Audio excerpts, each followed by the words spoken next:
This old car is brought to you by Sonic, America's Drive-In. Sonic, drive-in for a change. Oh, I hope I got my transmission hooked up right. Here we go. Oh, man, time to watch this old car again.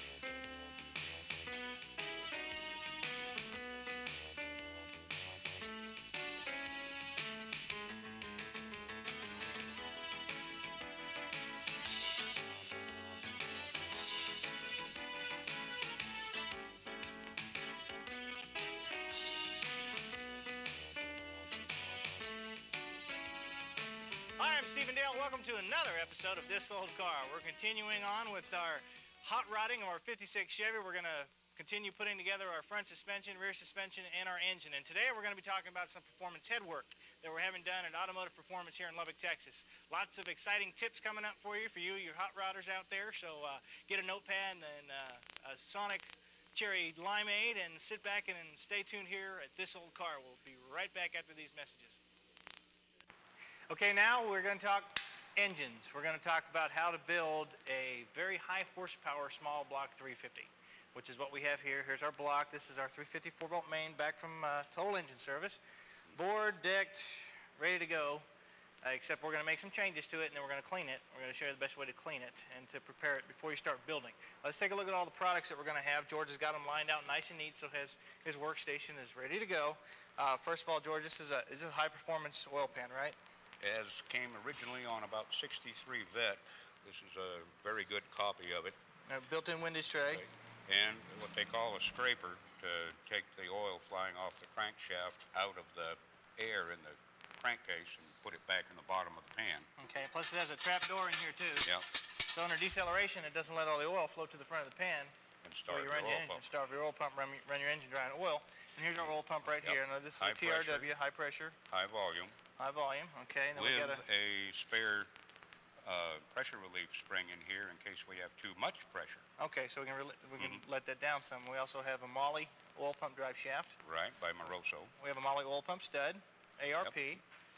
And we have Federal Mogul. Yep. Molly fill top ring, piston ring set. Piston ring set, and there's our fancy oil pickup that goes with our pan. Yep. We have a true roller timing set. This is a true roller double roller. Yep. It's about the strongest thing you can get next to a direct gear drive, which we're not going to go because sometimes they whine. Now we have two sets of lifters here. We have the Edelbrock hydraulic lifters, which are heavier duty, but they also might tend to make it a little crazy or a little squirrely if his wife wants to drive the car. Yeah. So we don't want to do that, so we're going with some Crane cam ones. Now, why are these different? Okay, these are Crane's high intensity, and what they do is at low RPM they tend to bleed down a little bit. Okay, and so about what RPM do they pump up full? About 26 to 2800. Okay. They'll pump up and you get the full duration of your camshaft working. Okay, and this is our little adapter for the oil filter with a relief valve in here. And you always want to replace those in case you have a bad relief valve. Definitely, because if that's you lose your oil pressure. You could have a problem. We have a Edelbrock Performer RPM camshaft, which is going to go with our Crane cam lifters. And then we also have our Clevite 77 main bearings and rod bearings. Now these newer style bearings, you see how matte finish they are on the inside? These newer style ones, you want to make sure that your fingers do not touch the inside, because you have oil and salt and all this stuff on the inside, and that can prematurely corrode the inside of the bearing. They're a little more touchy on installation than your older style silver looking Babbitt ones. Okay. These are one of the best tri-metals. A new oil filter, and of course before we put this new oil filter on, we'll put another oil filter, because we're going to change our oil after we run our engine for about 20 or 30 minutes or so. First 30 minutes change the oil. Okay, here's our polished crankshaft. Oh, we got our brass freeze plugs. We got our polished crankshaft, and this is, what do they call it when they chamfer. Chamfered? Chamfer the oil hose. Chamfer the oil hose. Spreads the oil a little more evenly across the bearing. See, it looks like it's a little tapered inside. There's got a little taper to it. And they're all chamfered, all the main bearing oil holes as well as the rod. Okay, and these are our TRW forged. I'm grabbing two of them here. TRW forged 30 over pistons, and our Chevrolet forged pink rods, heavy duty. With ARP rod bolts. With ARP Molly rod bolts. All the bolts on this thing are going to be Molly stud kits, Molly bolt kits, and everything else. Stainless steel. We got a sealed power gasket set with an extra set of head gaskets because we're going to put modeling clay on our pistons, and we're going to check for our valve clearance to make sure that when you get on it, you're not going to have a problem with the valve hitting the top of a piston. And then, so that's why we get the extra set of head gaskets, because once we do that, we do not reuse the old head gaskets. We put brand new ones on. Absolutely. These are our competition cam roller rocker arms. Roller tip. Roller tip rocker arms. You see they got a little roller right there. These really help, especially on a street car, without going to the $300 to $600 set of full roller rockers, which have a roller trunnion in here. Right. They're quite expensive. These are real strong. I've had good luck with them. And the roller tip very largely reduces your strain on your valve stem and guide. Okay, then it also helps increase horsepower because it works a lot easier, right? Okay, we have, hardened push rods from Crane Cams also. Some really good high dollar red line assembly lube. We got from Skog and Dickey, everything you drop. I just love that tune. What's nice about this is this stuff does not stop up an oil filter when you break in the engine. Right. Where your old white grease used to do that, right? Disulfide stops it up too. Right. And we used to, back in the old days, we used to use white grease, which we don't use anymore. Hefty. Now, what bolt kit is this? Okay, this is all the engine attachments, so to speak. Your intake manifold, oil pan, front cover, water pump, fuel pump, intake manifold itself, the whole works. Nicely displayed and labeled, so even the idiot can do it. And on top of that, it's also high strength from the same people, but this is stainless steel instead of the chrome moly. Okay, so it's going to look a lot nicer because these are going to be on the outside of our engine. It's going to be nice and shiny. ARP Molly flywheel bolts. Right. Okay. Again. And then here's our bolt and stud kits from ARP also. Yep. Molly studs. Nope, head bolts. Oh, these are the head bolts? Yep. Okay. One for each side? No, the other one is the 4-bolt main stud.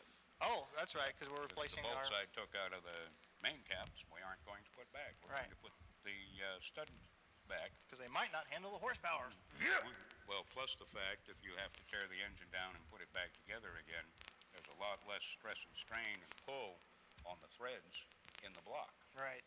We would use studs in the heads, but they tend to interfere on a small block Chevrolet with your trying to take care of other business like headers and spark plugs and everything else. Right. And here's where we get to the performance, but yet the pretty part of the engine. Hey, yeah. We got our Edelbrock Performer RPM intake manifold, along with our Edelbrock, this is 650 CFM? 750? 750?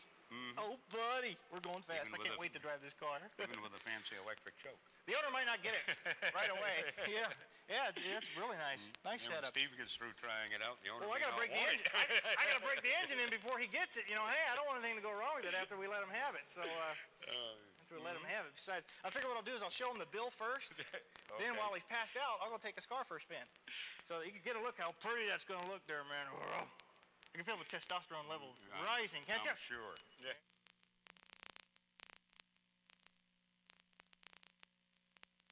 Or Skog and Dickey. The good goodies. Oh, dear. Anyway, they're after us already, and we don't have it built. Lubbock's finest. Okay, what we're going to do right now is we're going to flip this block back over, and our lifter valley. Lifter Valley. It's like Big Valley. Lifter Valley, starring Lee Majors as Kent Blaylock, whatever. Okay, we're going to flip this engine back over. We're going to smooth it down with some files. I put it away. Which you put away. Okay.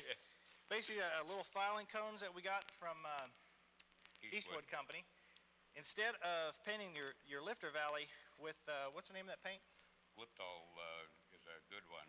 Gliptol, right. Gliptol is a paint that you spray the inside of your lifter valley for so the oil goes down a lot quicker because it's smoother. They actually recommended that it's better just to file that down, smooth it out, so the oil will get back to the bottom of our engine a lot faster that way. And you never have to worry about that paint peeling off or bubbling or anything like that from heat. So that's what we're going to do right now, and then we're going to take it out and wash it. We'll bring it back in, get it ready to assemble, and start assembling all this conglomeration of hot rod products into this small block. So let's do that right now. They all fit too. Yeah, and George is going to do this for us, but we're going to put some background music on this, and we're going to edit it down so you guys get to see it all. And but he's not going to talk.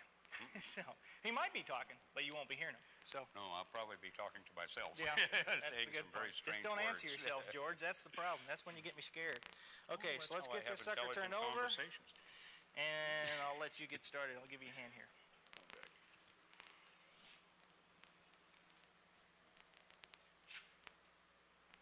Moving right along. Here we go. We're in the studio now, and we're talking. George, say something. Right here, what we're doing is finishing up, smoothing up the interior of the lifter valley for oil return. Right. Helps get it back down there quicker without getting hung up and all the roughness. Make her nice and slick. Right. Smoothing it out there with the files we got from the Eastwood Company. And also while you were there, you went ahead and cleaned out some of the coolant passages that were on the block, right?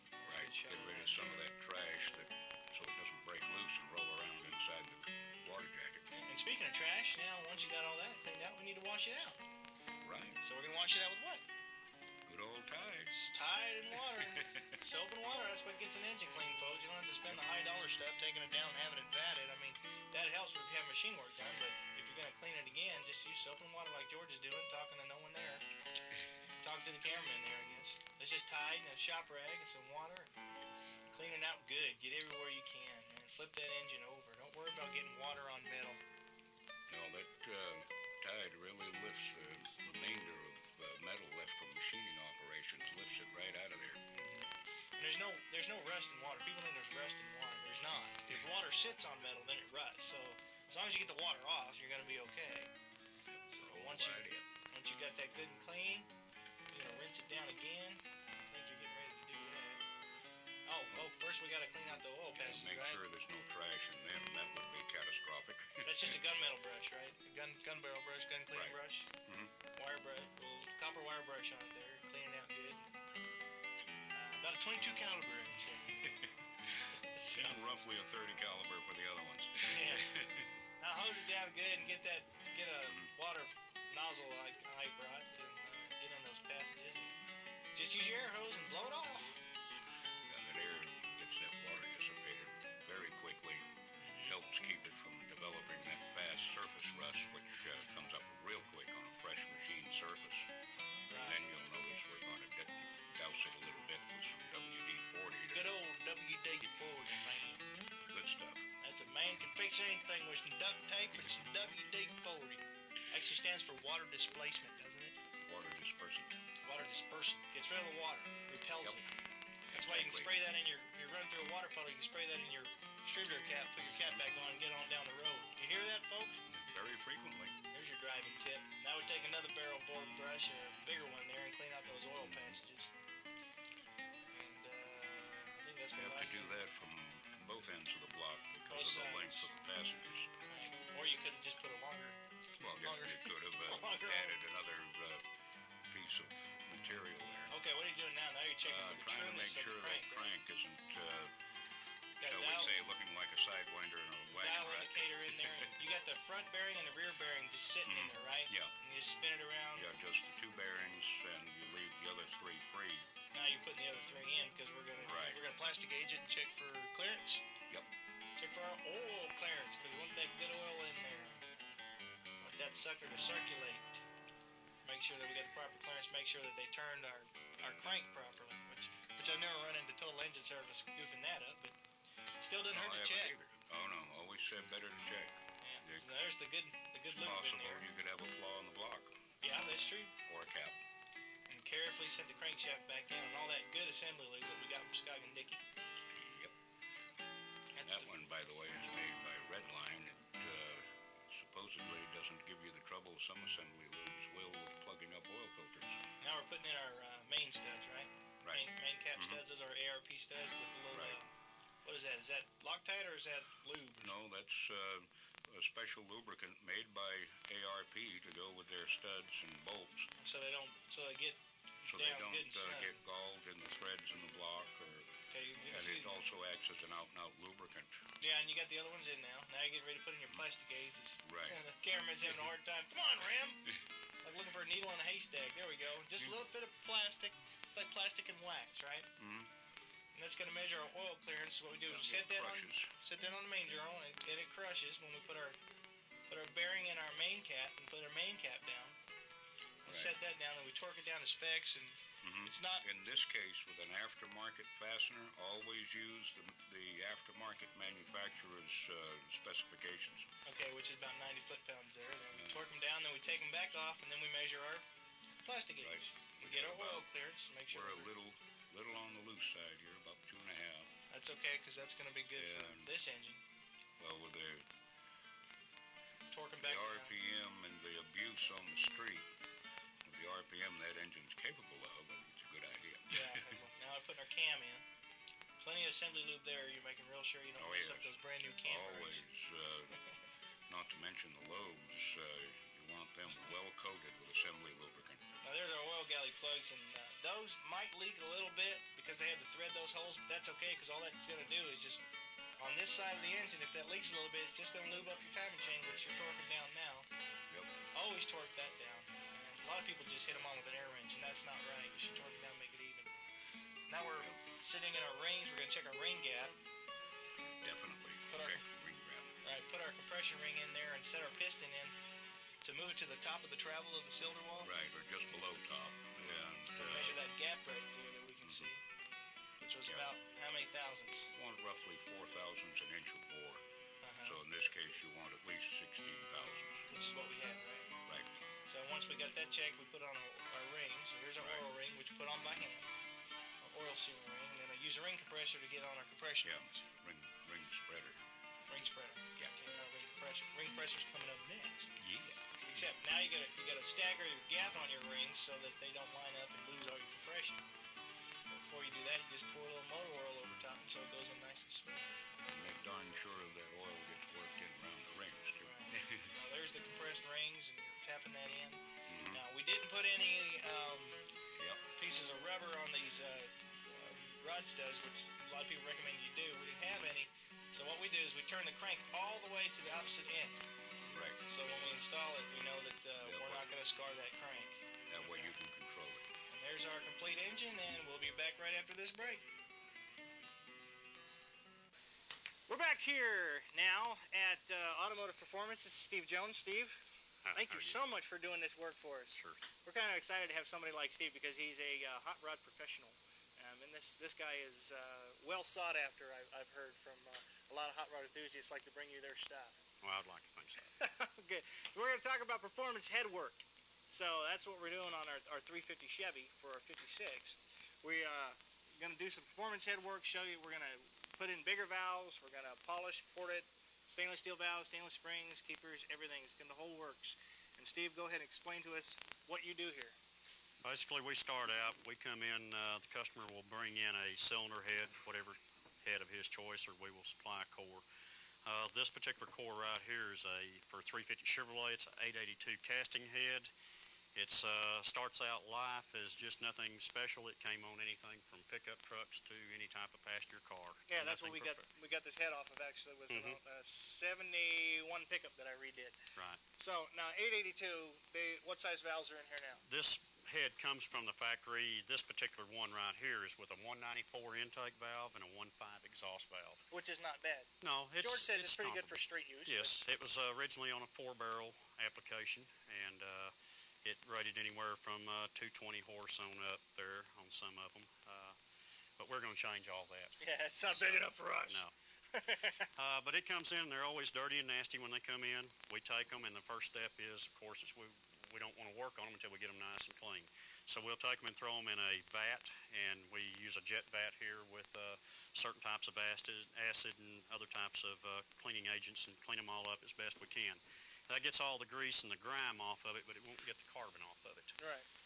After it comes out of the vat, here's one right here that has come out of the vat. You'll see it doesn't have any oil on it or anything, but it still has all the carbon on it in different places like that. So our next job is we have to stay busy tearing it down and cleaning all the carbon off of it, and then inspect the head for anything else that we might need to do there. Because like Magnaflux, that kind Yes, of thing, check we for can do cracks, everything like which that. you can't do with all that junk. We've already Magnafluxed this one to determine there was no cracks in it and everything after we batted it. Our next step will be to tear it down and use a wire brush on our grinder and clean it all up and get the carbon out of it. Okay, well, let's start with that Okay. step right now. Oh man, that air tool makes it a lot easier. I tell you what, if you have to do this every day and do as many heads as we do, you have to have the air. Otherwise, you'll spend all your time and tearing it down with a hand breakover type. The hand breakover type is fine for a person that doesn't have to do it all the time every day. Yeah, for our hobby, that's pretty Right. much that's what we have. Yes.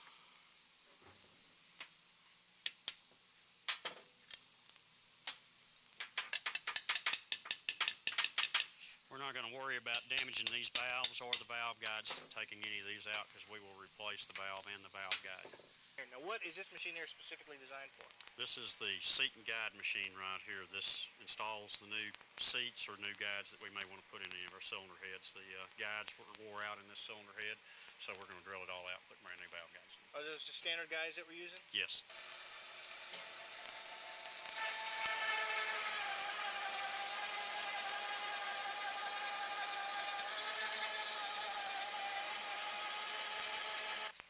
We shoot a little lubricant in here down each one of these before we install our new valve guide. Okay, same machine installs the valve guides? Yes, we will install those. You actually press those in with an air hammer.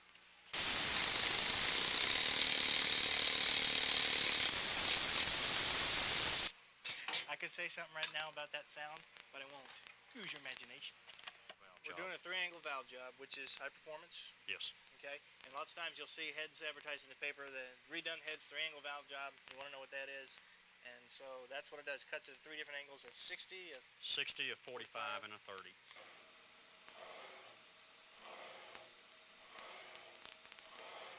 This is what porting is. Now explain the reason you want to port them. Well, the whole objective is on any type of performance type engine, your whole objective is to be able to get the fuel in and out as quick as you possibly can. The port in here, as it was much smaller. We go in here and we match this section right here to exactly what the intake manifold is and open it up, make it much larger. And the same way here on See the how intake. it's been smoothed out here. You use that with a die grinder? Yes. And a You lot of take labor. lots of labor, and you take out all the rough edges and you open it up and make the right radius and the right bend in it. Okay, then you actually flow test each Yes. one of these, right? Yes, we have.